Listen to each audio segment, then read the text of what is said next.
तो चलिए अब समझते हैं कि जो सर सैयद खान हैं उनके पॉलिटिकल फील्ड में क्या क्या सर्विस थी। Political aspect of Aligarh movement मैंने आपको पहले भी बता दिया।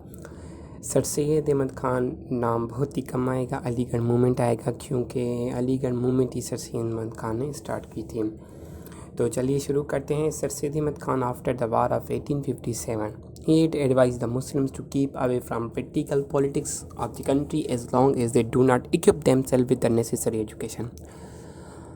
1857 के वार के बाद सर सैयद अहमद खान ने मुसलमानों को एक एडवाइस दी कि आप जितना हो सके पोलिटिकल पॉलिटिक्स से दूर रहें, तब तक दूर रहें। एक कंडीशन आयद कर दी, जब तक आप एजुकेशन हासिल नहीं कर लेते। एजुकेशन तो थी उनके पास, लेकिन नेसेसरी एजुकेशन। देखें ना, अगर वो पोलिटिकल फील्ड में सर सैयद अहमद खान का कहना था आएंगे प्रैक्टिकल पॉलिटिक्स में आप आएंगे तो आपके पास तो वो एजुकेशन है ही नहीं, आपके पास तो इंग्लिश लैंग्वेज है ही नहीं, आप अपने राइट्स कैसे बता सकेंगे ब्रिटिश को, आपके कौन कौन सी ज़रूरियात हैं। और वैसे भी आपको ब्रिटिश 1857 के वार के लिए रिस्पॉन्सिबल करार दे रहे हैं, तो अच्छा यही होगा कि खुद को थोड़ा पॉलिटिक्स से दूर रखें, ताकि उनके दिमाग में जो आपके लिए थाट्स भरी हुई हैं वो ख़त्म हो सकें। तो पहली ये एडवाइस थी मुसलमानों के लिए उनकी सर सैयद अहमद खान की। देन उसके बाद sir Syed Ahmad Khan explain the real cause of the war in a Risala Asbab Baghawat Hind and said that the Muslim were such is much responsible for the war as were Hindus in other nations. He put the responsibility of the war on the government. He declared that dictatorial and oppressive policies of the government contributed a great deal toward the outbreak of the uprising against the government in 1857। उन्होंने एक रिसाला publish किया, रिसाला असबाब बगावत हिंद के नाम से है। अभी देखें sir Syed Ahmad Khan इस वक्त जुडिशल सर्विसेज में हैं 1857 में बिजनौर में, लेकिन उसके साथ साथ गवर्नमेंट के ख़िलाफ़ भी बात कर रहे हैं। वो कैसे? वो बोल रहे हैं कि मुसलमान तो रिस्पॉन्सिबल थे वार के लिए, लेकिन उनके साथ जो दूसरी नेशन थी, हिंदू भी उनके साथ थे, सिख भी उनके साथ थे, आप उनको भी रिस्पॉन्सिबल करार दें ना। सिर्फ और सिर्फ जो आप एक गलत चीज़ करें, मुसलमानों के ख़िलाफ़ उनकी ज़मीनें छीनें, उनको बहुत ज़्यादा तकलीफ़ दे रहे हैं, ये बिल्कुल गलत है।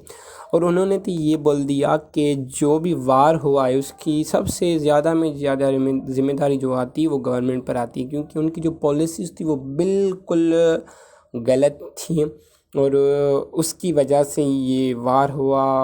आर्मी में पहले एक इनकलाब आया था, उसकी वजह से ही गवर्नमेंट के खिलाफ वार हुआ था।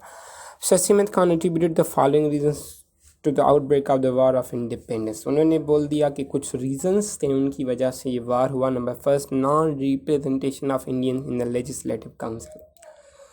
जो थी इंडिया, लेकिन इंडिया के लिए उनके नुमाइंदे नहीं थे लेजिस्लेटिव काउंसिल में, यानी अपर हाउस और लोअर हाउस में, यानी कि जो हुकूमत होती है, हुकूमत में तो इंडियन थे ही नहीं, तो वो किसको अपने राइट्स बता सकते हैं? अंग्रेज़ों को बताएंगे, अंग्रेज़ों को समझ में नहीं आता था, वो यहाँ पर रहते ही नहीं थे, उनको कैसे पता चलेगा कि हमें क्या चाहिए?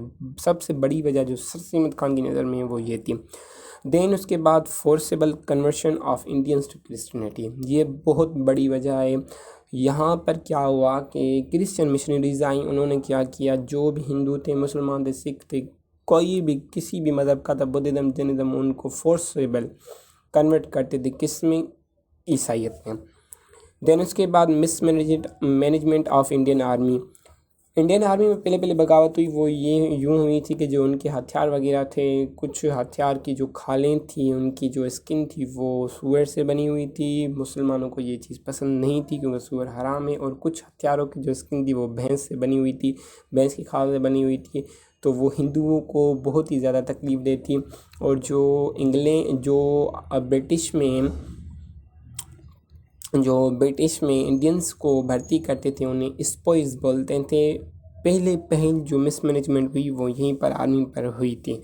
देन उसके बाद many other ill advised measures of the government which created large scale dissatisfaction among them various section of the society.